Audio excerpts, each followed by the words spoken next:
Back to a new blog camp.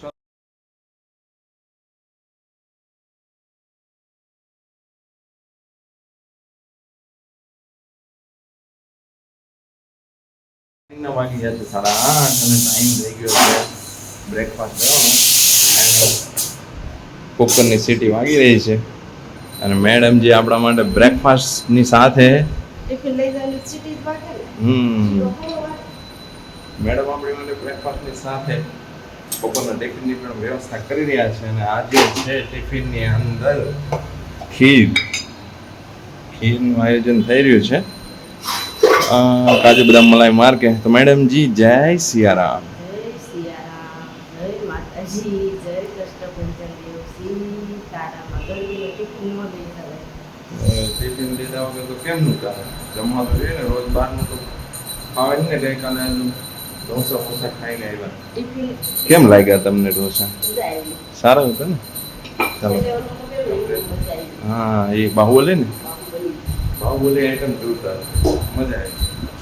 એક વાર જરૂરથી ટેસ્ટ કરવા જજો, સારી આઈટમ છે. દરેક જગ્યાની કોઈ અમુક આઈટમ ફેમસ હોય, 2-3 આઈટમ એવી બનાવે કે જે આઉટસ્ટેન્ડિંગ હોય, મજા જ આવે. તો જઈને જરૂર એકવાર ટેસ્ટ કરજો. ચાલો પહેલાં બ્રેકફાસ્ટ લઈ લો, પછી પાછા કનેક્ટ થઈએ છીએ. સાંજવાની અંશુભાઈ જતા રહ્યા સ્કૂલે અને પપ્પા પૂજા પાઠ કરવામાં છે અને આપણું ટિફિન રેડી થઈ રહ્યું છે. ચાલો ટિફિન લઈને નીકળી આવે ઓફિસ તરફ. અરે બપોર પછીના એટલે કે સાંજના વાગી ગયા છે 5:15. આજે વહેલા આવતા રહ્યા છીએ કેમ કે જવાનું છે મંડપ મુહૂર્ત તો પતી ગયું છે. આપણે જવાનું છે ગણેશ નોતરું છે અને રાતના રાસ ગરબા છે. આવતીકાલે જાન આવી રહી છે, તો લગ્નની પણ આવતીકાલે મજા લેવાની છે. તો તમે બધા જોડાયેલા રહેજો. અને આવા વરસાદના મેરેજ છે, ઓફકોર્સ તમે બધા કહેશો કે ભાઈ આ ટાઈમે અત્યારે જો મુહૂર્ત તો આખું વર્ષ હોય જ છે, બરાબર? તો પછી જ્યારે જે લોકોને સેટિંગ આવે એ ટાઈમે મેરેજ કરાય, મારા મત પ્રમાણે. બાકી તો બધાના પોતપોતાના મંતવ્યો હોય. તો ચાલો રેડી થઈ જઈએ મેરેજમાં જવા માટે. તો જોડાયેલા રહેજો. ડેસ્ટિનેશન પર પહોંચી ગયા છીએ.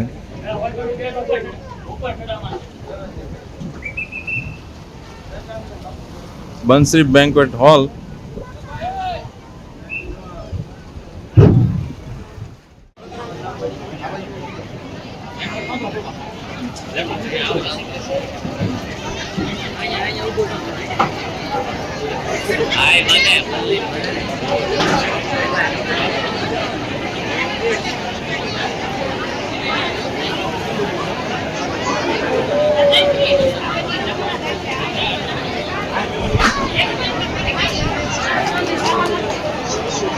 ચડો ને કુલ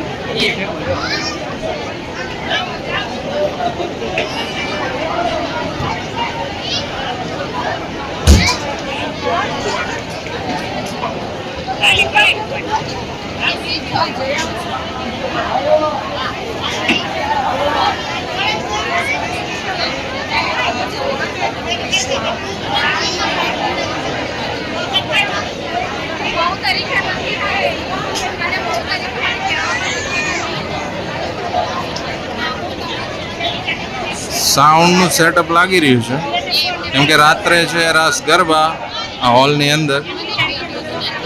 ચાલો તો લગભગ જમવાનો ટાઈમ થઈ ગયો છે, તો પેલા જમી લઈએ.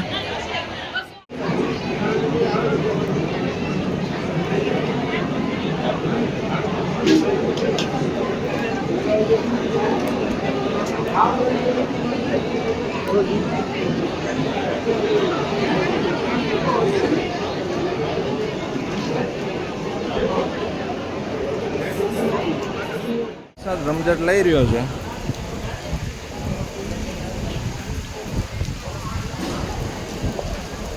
ફર્સ્ટ ક્લાસ પવન સાથે અને અંદર રાસ ગરબાની તૈયારી થઈ રહી છે. જમણવાર ઓલમોસ્ટ પૂરું થવામાં છે. ચાલો મ્યુઝિક સ્ટાર્ટ થઈ ગયું છે.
તૈયારી જ છે ગરબા રમવાની.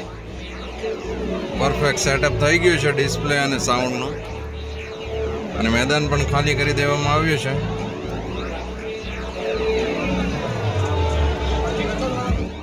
ઘરે ગરબા આપણે કેપ્ચર નથી કરી શક્યા કેમ કે અનફોર્ચ્યુનેટલી એક અર્જન્ટ કામ આવી ગયેલું, તો આપણે આવી ગયા હતા ઘરે. પણ ઓલમોસ્ટ તૈયારી હતી ગરબાની, પણ હવે કામ આવી ગયું એટલે શું કરવું, એટલે આવી ગયા ઘરે. અને રાતના વાગી ગયા છે 10. બરાબર છે, તો ચાલો રાખીએ છીએ આજના માટે બસ આટલું જ. મળીએ છીએ આવતીકાલે ફરી પાછા નવા બ્લોગ સાથે. તો ત્યાં સુધી હસતા રહો, મુસ્કરાતા રહો, ખુશ રહો, લાઈફ એન્જોય કરતા રહો. જય શ્રી રામ, જય માતાજી, જય હિન્દ, જય ભારત. Bye bye.